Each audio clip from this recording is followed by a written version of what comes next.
पिछले क्लास में हम लोग देखे थे कि किस तरह से संतुलित समीकरण को संतुलित करते हैं। संतुलित करने के लिए हम लोग सीखे थे समीकरण संतुलित कैसे बनता है, संतुलित कैसे बनता है, कैसे पहचानेंगे कि संतुलित है क्या असंतुलित है। ये सारा बात हमने पिछले क्लास में देखा था। पिछले क्लास में हमने ये भी बताया था कि रासायनिक समीकरण लिखने से हमको क्या क्या लाभ है, उससे हमको क्या क्या परेशानी आ सकता है, और ये भी बताया था कि रासायनिक समीकरण में और क्या क्या इम्प्रूव करना चाहिए हम अपने तरफ से। तो ये सारा बात हम लोग कर लिए थे बाबू। तो आज का क्लास हम लोग देखेंगे रिएक्शन की ओर, की रासायनिक अभिक्रिया कितने प्रकार की होती है, कितने प्रकार के होते हैं, तो कौन क्या होता है, किस तरह से हम पहचान पाएंगे कि कौन सा अभिक्रिया कैसा है। तो आज हम ये सारा बात देखेंगे। तो आज हम लोग का क्लास में जितना हो पाए उतना हम लोग करेंगे। तो चलो सबसे पहले आज के क्लास में हम लोग शुरू करते हैं बाबू टाइप्स ऑफ रिएक्शन। सबसे पहले हम लोग देख लेते हैं कि हमको कितने तरह के रिएक्शन पढ़ने हैं 10th क्लास में।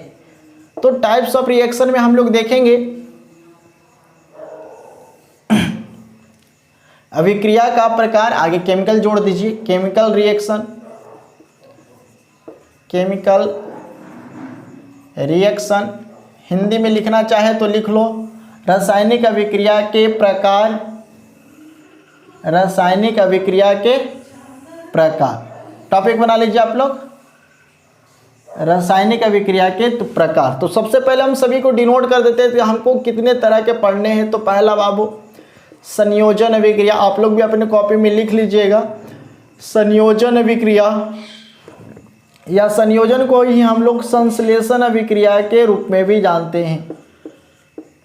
संश्लेषण अभिक्रिया जिसको हम लोग इंग्लिश में कॉम्बिनेशन रिएक्शन या इसी को हम लोग सिंथेसिस रिएक्शन के नाम से जानते हैं। दूसरा बाबू वियोजन अभिक्रिया, वियोजन अभिक्रिया इसी को हम लोग अपघटन या विघटन अभिक्रिया के रूप में भी जानते हैं अभिक्रिया। इसके बाद हम लोग देखेंगे बाबू एकल विस्थापन अभिक्रिया जिसे हम लोग सिर्फ और सिर्फ विस्थापन अभिक्रिया के रूप में भी जान सकते हैं। एकल विस्थापन अभिक्रिया, ये सारे रिएक्शन आपके 10th के लिए हैं, तो आप अच्छे तरह से सब पर ध्यान दें। 1 2 3 4 द्विविस्थापन अभिक्रिया, द्विविस्थापन या इसी को हम लोग बाबू उभय विस्थापन के नाम से जानते हैं। उभय विस्थापन अभिक्रिया, तो ये सारे अभिक्रिया आपको पढ़ने हैं, ठीक है। इसके बाद हम लोग देखेंगे बाबू अवक्षेपण अभिक्रिया, अवक्षेपण अभिक्रिया, वैद्युत अपघटन अभिक्रिया जो अपघटन अभिक्रिया के रूप में ही आएगा, वैद्युत अपघटन अभिक्रिया। ये वियोजन अभिक्रिया का ही प्रकार है, लेकिन ये विद्युत के प्रचलन से होता है। तो हम सारा रिएक्शन को आपको अच्छे तरह से सिखाएंगे, बनाने का कोशिश करेंगे। वैद्युत अपघटन अभिक्रिया। इसके बाद हम लोग देखेंगे प्रकाश रासायनिक अभिक्रिया, प्रकाश रासायनिक अभिक्रिया। तो ये सारा रिएक्शन पे हमको फोकस करना है और आपको भी अच्छी तरह से समझना है प्रकाश रासायनिक अभिक्रिया। इसके बाद हम लोग देखेंगे बाबू उदासीनीकरण अभिक्रिया। और इतना रिएक्शन अगर आप लोग कंप्लीट कर लेते हैं तो आपके 10th बोर्ड में कोई भी चीज़ नहीं छूटेगा। उदासीनीकरण अभिक्रिया जिसको हम लोग न्यूट्रलाइजेशन रिएक्शन कहते हैं, उदासीनीकरण अभिक्रिया। इसके बाद हम लोग देखेंगे बाबू ऊष्माक्षेपी अभिक्रिया, ऊष्माक्षेपी अभिक्रिया। और ये सब बहुत ही आसान है, आप बहुत ही जल्दी सीख जाइएगा। इसके बाद हम लोग देखेंगे बाबू ऊष्माशोषी अभिक्रिया, ऊष्माशोषी अभिक्रिया। इसके बाद हम लोग देखेंगे भाई ऑक्सीकरण अभिक्रिया, ऑक्सीकरण अभिक्रिया जिसे हम लोग उपचयन अभिक्रिया भी कहते हैं। इसके बाद हम लोग देखेंगे बाबू अवकरण अभिक्रिया, जिसे हम लोग अपचयन अभिक्रिया कहते हैं। अवकरण अभिक्रिया, रिडक्शन रिएक्शन। इसके बाद हम दोनों साथ पढ़ेंगे। तो ऑक्सीकरण अवकरण अभिक्रिया, अवकरण अभिक्रिया, जिसे हम लोग रिडॉक्स अभिक्रिया के नाम से जानते हैं। रिडॉक्स अभिक्रिया, जिसे हम लोग अपचयोपचय अभिक्रिया भी कहते हैं। अपचयोपचय इसलिए कहते हैं क्योंकि इसमें अपचयन और उपचयन दोनों साथ साथ होता है। यानी अवकरण ऑक्सीकरण कहिए या अपचयन उपचयन कहिए, उपचयन, और ये दोनों को मिलाकर बाबू बना देंगे अपचयोपचय। अपचयोपचय अभिक्रिया, यानी यही ऑक्सीकरण अवकरण अभिक्रिया को हम लोग अपचयोपचय अभिक्रिया के नाम से जानते हैं। तो ये 13 रिएक्शन हमारे लिए काफ़ी इंपॉर्टेंट है। इसके अलावा भी कोई भी रिएक्शन अगर हमको दिखेगा तो सारे रिएक्शन भी हम आपको बता देंगे, लेकिन इतने रिएक्शन काफ़ी इंपॉर्टेंस है 10th के लिए और 10th से ऊपर क्लास के लिए। तो सबसे पहले आप लोग इतने रिएक्शन को अपने कॉपी में नोट कर लो, फिर हम बारी बारी से सभी रिएक्शन को देखते हैं। तो चलो जल्दी से नोट कर लो। चलिए नोट कर लिए। तो पहला संयोजन अभिक्रिया लिखकर डैश दीजिए। पहला संयोजन अभिक्रिया लिखकर डैश दीजिए। पहला संयोजन अभिक्रिया या संश्लेषण अभिक्रिया लिखकर डैश दीजिए। इसको हम लोग कहते हैं बाबू कॉम्बिनेशन रिएक्शन या सिंथेसिस रिएक्शन। कॉम्बिनेशन रिएक्शन या सिंथेसिस रिएक्शन। तो जल्दी से संयोजन या संश्लेषण अभिक्रिया लिखकर डैश दीजिए। लिखेगा बाबू, लिखेगा वैसा रासायनिक अभिक्रिया, वैसा रासायनिक अभिक्रिया जिसमें दो या अधिक पदार्थ, जिसमें दो या अधिक पदार्थ ब्रैकेट में लिख लेगा तत्व या यौगिक, यानी पदार्थ जो होगा तत्व या यौगिक कुछ भी हो सकता है। दो या अधिक पदार्थ ब्रैकेट में तत्व या यौगिक संयोग कर एक नए पदार्थ का निर्माण करता है, एक नए पदार्थ का निर्माण करता है जिसका गुण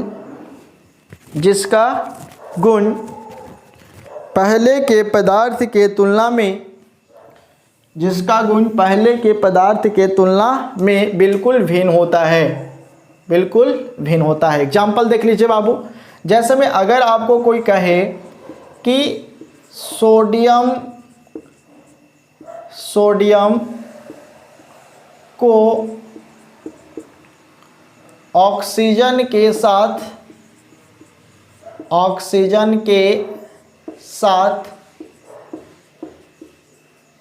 अभिक्रिया कर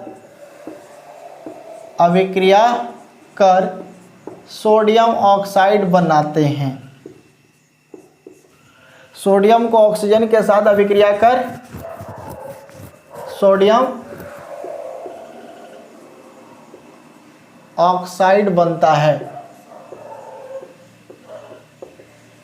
यानी कोई आपसे कह रहा है कि जब सोडियम को ऑक्सीजन के साथ अभिक्रिया करते हैं तो सोडियम ऑक्साइड बनता है। क्या बनता है? Sodium oxide.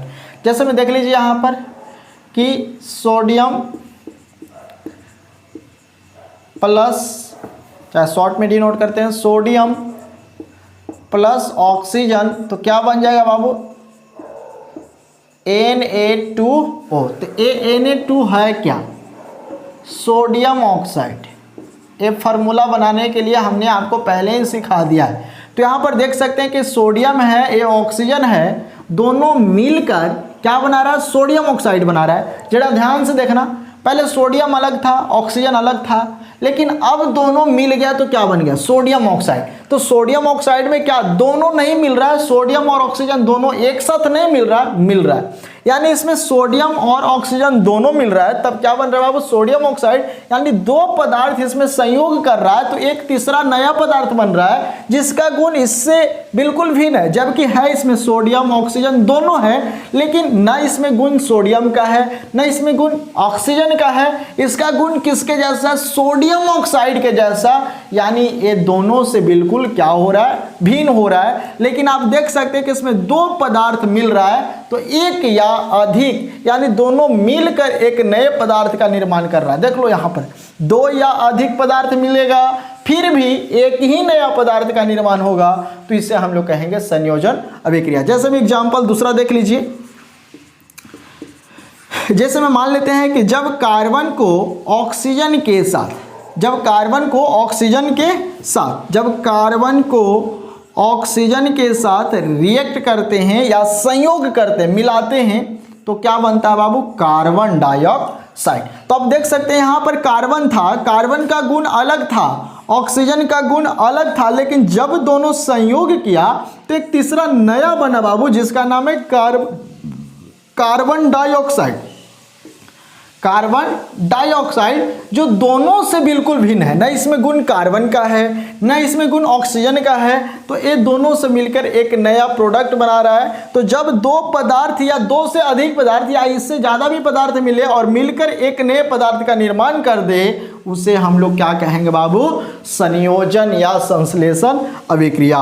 और एग्जाम्पल अगर देखना हो, जैसे मैं इसके बारे में और बताना चाहें तो जैसे मैं यहाँ पर देख लो, कार्बन मोनोऑक्साइड, जब कार्बन मोनोऑक्साइड को भी ऑक्सीजन के साथ रिएक्ट करेंगे ना, फिर भी यह क्या बनाएगा, कार्बन डाइऑक्साइड। तो इसमें भी आप देख सकते हैं कि जब कार्बन मोनोऑक्साइड ऑक्सीजन के साथ रिएक्ट कर रहा है तो ए एक पदार्थ हो गया, ए अलग एक पदार्थ हो गया और ए अलग एक पदार्थ हो गया, तो कार्बन मोनोऑक्साइड ऑक्सीजन के साथ अभिक्रिया कर रहा है तो कार्बन डाइऑक्साइड बन रहा है। तो कार्बन डाइऑक्साइड ना ही कार्बन मोनोऑक्साइड के जैसा है और कार्बन डाइऑक्साइड नहीं ऑक्सीजन के जैसा है, लेकिन ये दोनों मिलकर ये दोनों से बिल्कुल भिन्न बन रहा है और एक ही नया पदार्थ का निर्माण कर रहा है। तो इस तरह की अभिक्रिया को हम लोग कहेंगे संश्लेषण अभिक्रिया।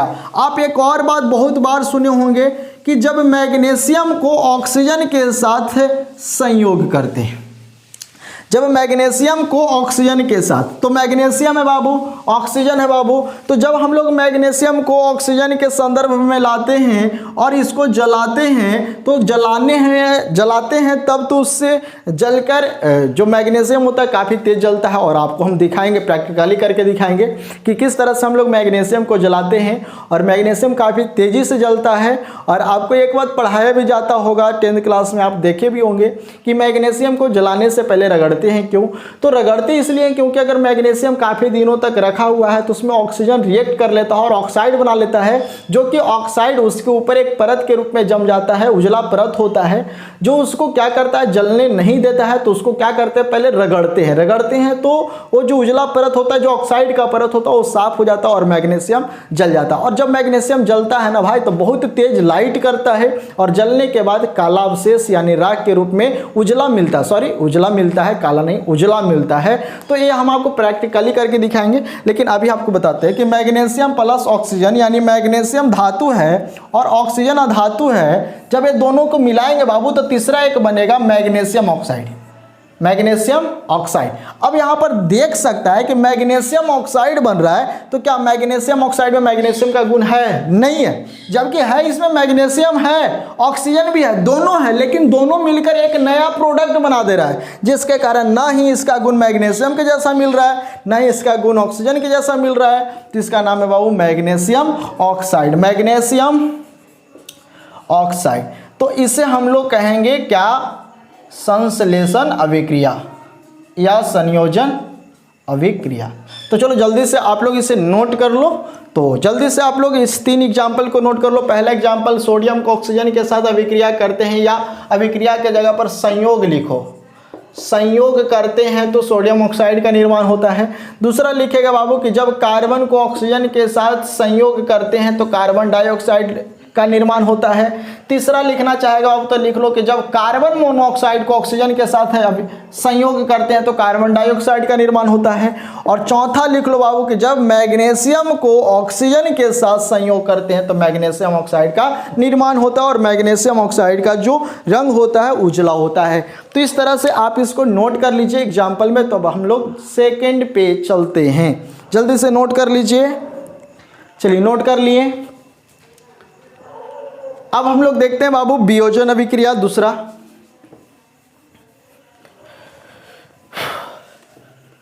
वियोजन अभिक्रिया क्या है?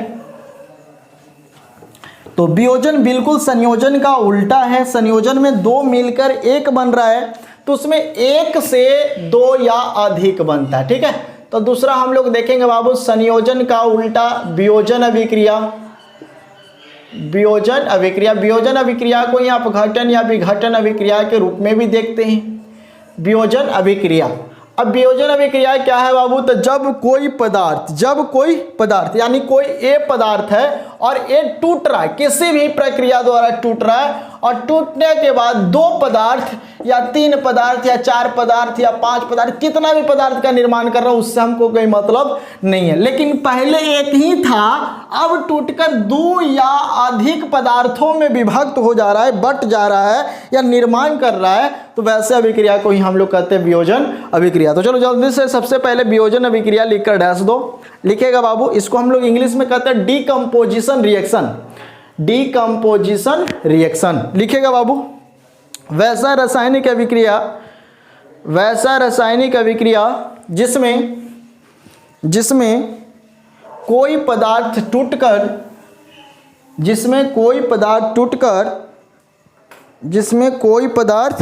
टूटकर दो या अधिक सरल पदार्थों में सरल पदार्थ और छोटा ही लिखो, दो या अधिक सरल पदार्थ का निर्माण करता है वियोजन अभिक्रिया कहलाता है। जैसे में बाबू कोई पदार्थ है ए को जब हम तोड़ रहे हैं तो दो पदार्थ का निर्माण किया B+C, या इसी कंडीशन में जब हम लोग इसको और देखना चाहें तो कोई पदार्थ ए है और ए को तोड़े बाबू तो हमको मिला B+C+D। यानी कहता है ना कि कोई एक ही पदार्थ हो और उसको जब हम तोड़े या वो खुद टूटे तो टूटने के बाद दो या दो से अधिक रूप में वो अगर विभक्त हो जाता है, अगर उसके अलग अलग सरल परमाणु अणु के रूप में मिलने लगते हैं तो उस कंडीशन में उस अभिक्रिया को हम लोग कहते हैं वियोजन अभिक्रिया। तो जैसे में चलो हम एग्जाम्पल देख लेते हैं। तो बाबू जैसे एग्जाम्पल है कि जब हम लोग कैल्शियम कार्बोनेट को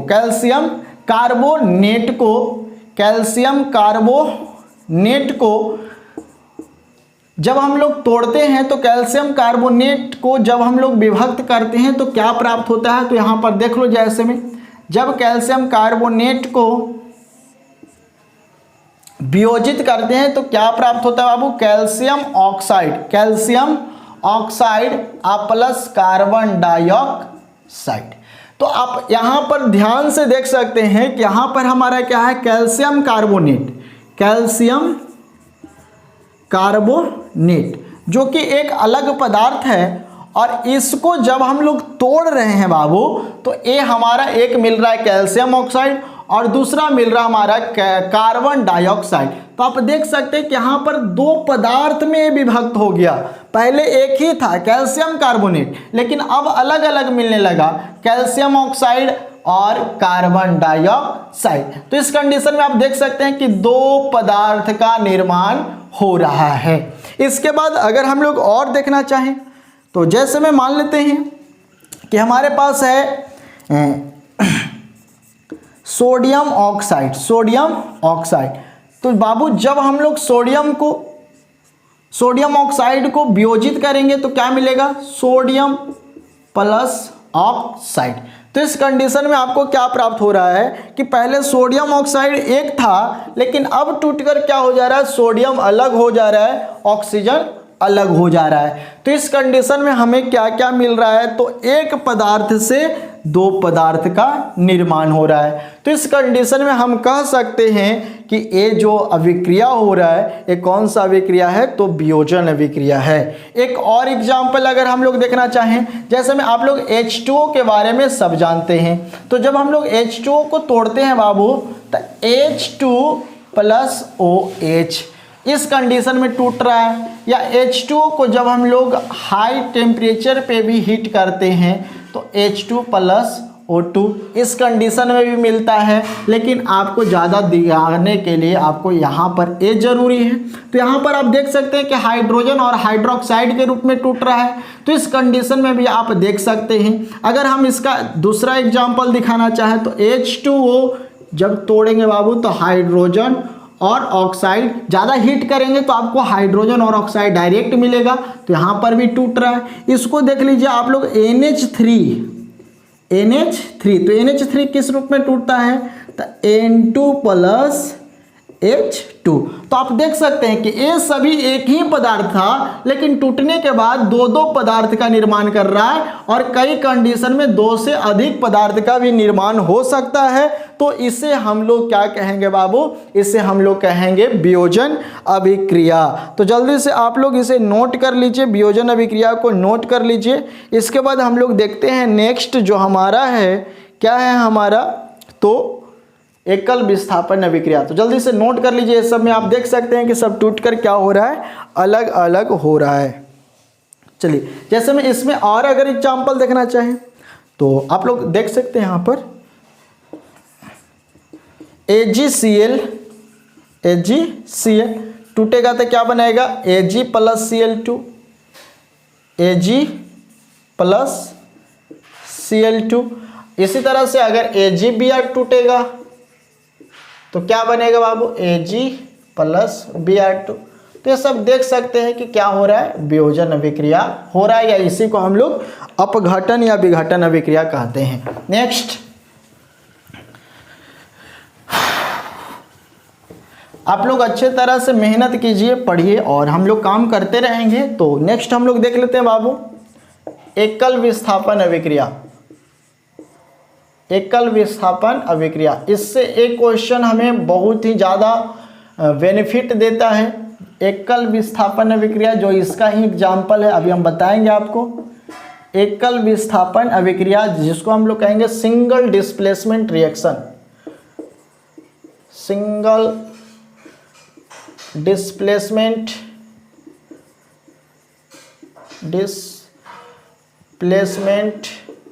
रिएक्शन।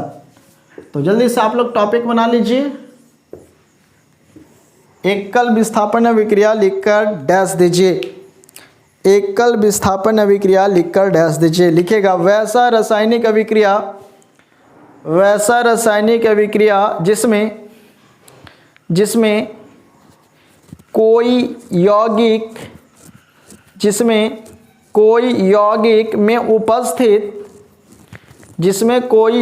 में उपस्थित किसी परमाणु या परमाणुओं के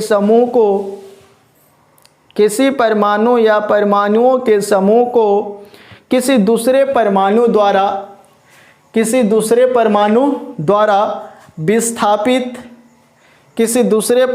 द्वारा विस्थापित कर दिया जाता हो, वैसे अभिक्रिया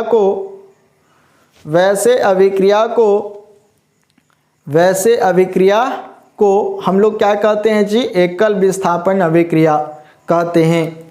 वैसे अभिक्रिया को एकल विस्थापन अभिक्रिया कहते हैं, एकल विस्थापन अभिक्रिया कहते हैं। जैसे में इससे एक एग्जाम्पल बहुत ज़्यादा हमको बेनिफिट देता है और हमको बहुत कुछ सिखाता है और एग्ज़ाम में भी संभवतः पूछने का चांस होता है। वो होता है ना कि जब हम लोग कॉपर सल्फेट के विलयन में लोहे के कील को डालते हैं तो उसका रंग बदल जाता है, क्यों, ऐसा क्वेश्चन हमको बार बार आता है। तो यहाँ पर आप देख सकते हैं कि वो जो एग्जाम्पल है ना, वो जो क्वेश्चन है ना, इसी का एग्जाम्पल है। तो आप देख सकते हैं बाबू कि कहता है कि जब कॉपर सल्फेट के विलयन CuSO4 में अगर लोहे के कील को डालते हैं तो क्या होता है। तो अभी हमने क्या पढ़ा बाबू कि किसी भी यौगिक में क्या पढ़ा बाबू कि किसी भी यौगिक में जो परमाणु या परमाणुओं का समूह होता है उसको कोई और परमाणु आकर क्या कर देता है, विस्थापित कर देता है। और विस्थापित कौन करेगा, जो उससे ज़्यादा पावर वाला होगा, उससे ज़्यादा रिएक्टिव होगा। तो उसी को हम लोग यहाँ पर ध्यान से देखेंगे। तो CuSO4 में तो बाबू A प्लस A माइनस और A क्या है, प्लस। अब बताओ, तो पहले से CuSO4 था तो CuSO4 का मान लेते हैं कि बिलियन है, ठीक है। इसमें पहले से CuSO4 है, CuSO4 है। अब हम इसमें एक लोहे का कील डाल दिए, लोहे का कील डाल दिए। तो कुछ समय बाद देखेंगे बाबू कि लोहा इस कॉपर से ज़्यादा रिएक्टिव था, तो क्या कर लिया, अभिक्रिया करने लगा। अभिक्रिया करते करते करते करते करते करते ये अपना गुण इस विलयन में डाल दिया, अपना गुण इस विलयन में डाल दिया। तो जब अपना गुण इस विलयन में डाल दिया तो क्या किया कि इस कांटी के ऊपर जो परत जमे थे ना, ये अपने ऊपर सल्फाइड के परत को क्या कर लिया, जमा लिया। यानी यहाँ पर इसके पास सल्फाइड के परत जम गए और जमने के कारण इसका पूरा का पूरा गुण किसके जैसा हो गया, तो आयरन सल्फेट के जैसा हो गया। जब आयरन सल्फेट के जैसा इसका गुण हो गया तो बाबू पहले के रंग के तुलना में इसका रंग क्या हो जाएगा, बदल जाएगा। आपको बता देते हैं कि कॉपर सल्फेट का जो रंग होता है वो नीला होता है, लेकिन जब जब फेरस सल्फेट यानी आयरन सल्फेट के रूप में बनता है, यानी जब लोहे के कील को डालते हैं तो कुछ समय बाद इसका जो रंग होता है वो हल्का नीला यानी हरा के समान दिखने लगता है। तो ये बात हमने बाद में अच्छे से क्वेश्चन आंसर जब करेंगे तो पढ़ाएंगे बाबू। तो इसमें ज़्यादा प्लस तो A माइनस वाले को अपने तरफ खींच लेगा। तो यहाँ से परमाणुओं का समूह को विस्थापित कर रहा कौन, आयरन। तो क्या बनेगा बाबू, FeSO4 और प्लस में क्या बच गया, Cu। तो यहाँ पे विस्थापित कौन हो रहा है, SO4। तो यहाँ पर आप देख सकते हैं कि यहाँ FeSO4 Fe किसको विस्थापित कर रहा है, तो SO4 को। तो यहाँ पर आप देख सकते हैं कि यह अभिक्रिया कैसा हो रहा है, तो एकल विस्थापन अभिक्रिया, एकल विस्थापन अभिक्रिया।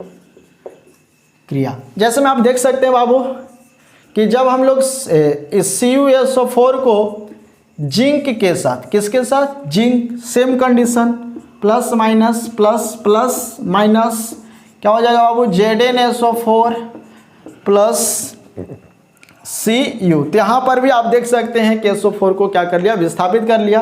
तो इसे हम लोग देख सकते हैं कि यहाँ पर पहले था एक कॉपर सल्फेट, कॉपर सल्फेट, लेकिन अब ये क्या बन रहा है बाबू, आयरन सल्फेट, आयरन सल्फेट। तो आप यहाँ पे देख सकते हैं कि पहले कुछ और था अब कुछ और। यहाँ पर भी देख सकते हैं, यहाँ पर पहले क्या था, कॉपर सल्फेट, कॉपर सल्फेट, लेकिन अब क्या बन रहा है बाबू, जिंक सल्फेट, जिंक सल्फेट। तो आप यहाँ पर देख सकते हैं कि इसके परमाणु को कोई और आकर इसके परमाणु या परमाणु के समूह यानी SO4 को कौन ले जा रहा है, Zn ले जा रहा है। तो आप इसको देख सकते हैं कि जैसे में मान लेते हैं कि A B प्लस C था, तो अब A जो रिएक्ट करेगा बाबू C प्लस माइनस कोई भी है, तो A प्लस है तो इसके साथ रिएक्ट कर लेगा।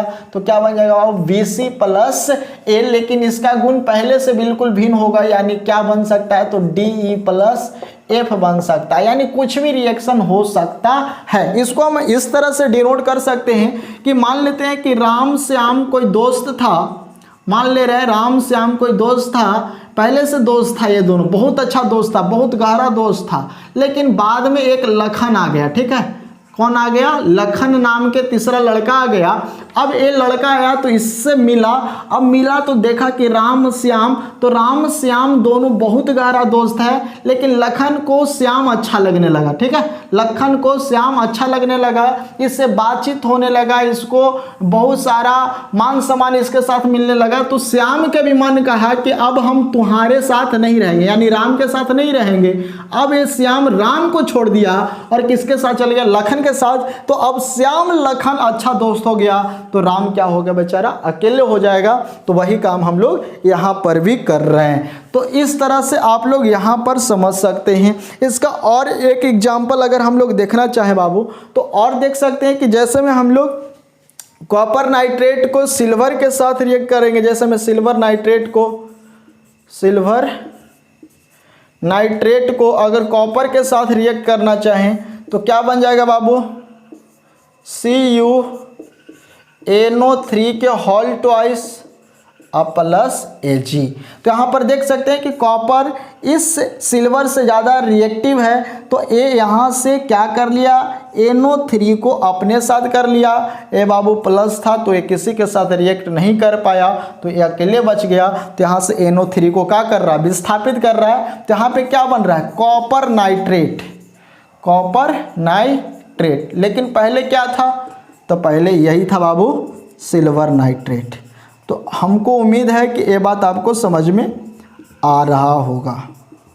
चलिए नोट कर लीजिए, जल्दी से नोट कर लीजिए। इसके बाद हम लोग देख लेते हैं बाबू द्विविस्थापन अभिक्रिया, जिसे हम लोग उभय विस्थापन अभिक्रिया के नाम से भी जानते हैं।